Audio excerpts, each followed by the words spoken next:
হাই everyone, আপোনালোক সকলোকে মোৰ এটি নতুন ভিডিঅ'লৈ স্বাগতম জনাইছোঁ। মই আজি লাই শাকৰ চাটনি বনাইছোঁ। মোৰ তাপতে হৈছিলে এজোপামান। মই কুমলীয়া পাত কেইখিলামান ছিঙি আনিলোঁ আৰু সেইটো ধুই ল'লোঁ ধুনীয়াকৈ।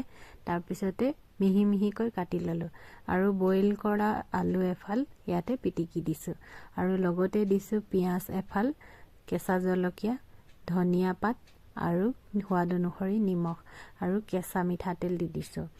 আপোনালোকে হয়তো খাইছে, তথাপিও মইনো কেনেধৰণে বনালোঁ সেইটোৱে আপোনালোকৰ আগত শ্বেয়াৰ কৰিলোঁ।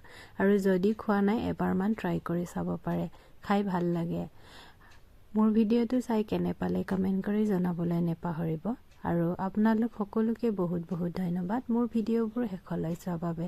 মোৰে আৰু এটি নতুন ভিডিঅ'ত লগ পোৱাৰ আশাৰে আজিলৈ আহিলোঁ। Bye bye.